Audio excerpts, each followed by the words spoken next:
বিকালের নাস্তা খামো। আজকে এলো ঘুগনি, মটর দিয়া ঘুগনি বানাবো। নতুন আলু মটর, ঠান্ডার সিজন, বাজারে মটর ভর্তি। সরষের তেল দিছি, পেঁয়াজ দিছি, আলু মটর দিয়া ঘুগনি, 2টা কাঁচামরিচ দিছি। ঝাল বেশি হইলে বাচ্চা আছে, বাচ্চা খাবো, ঝাল বেশি হইলে অসুবিধা।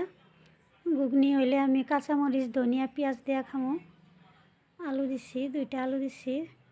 আলু একটা দিলেই ভালো, বাচ্চা খাবো, বাচ্চারা আলু পছন্দ করে, তাই 2টা দিছি আমি।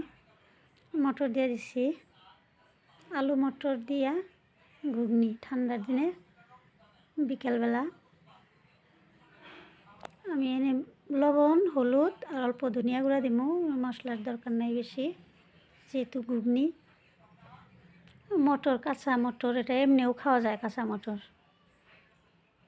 লবণ দিয়া সিদ্ধ করে, অল্প হলুদ গুঁড়া, অল্প ধনিয়া গুঁড়া, লবণ, 2টা কাঁচামরিচ দিয়ে দিছি। লাইড়া সেড়ে অল্প অল্প পানি দিয়ে দিব আর কি, পানি দেওয়ার আগে অল্প ঢাইকা দিব।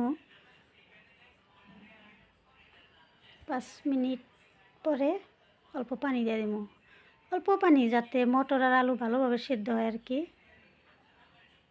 যেহেতু ঘুগনি, শুকনা ঘুগনি, আমরা বাজারে ঘুগনি খাই, ওইটা তো মানে ঝোল ঝোল থাকে। 5 মিনিট পর দেখি কি অবস্থা। আচ্ছা, হয়ে গেছে প্রায়, এই তো হয়েছে, হয়ে গেছে। আমি গরম মশলার গুঁড়া দিছিলাম অল্প, ওইটা স্কিপ হয়ে গেছে, আপনারা চাইলে দিবেন, নাহলে দিবেন না। এই তো ধনিয়া পাতা, পেঁয়াজ, মরিচ দিছি।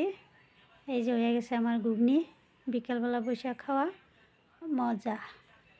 আপনারাও খাইবেন এরকম করে বানায়া সন্ধ্যায়।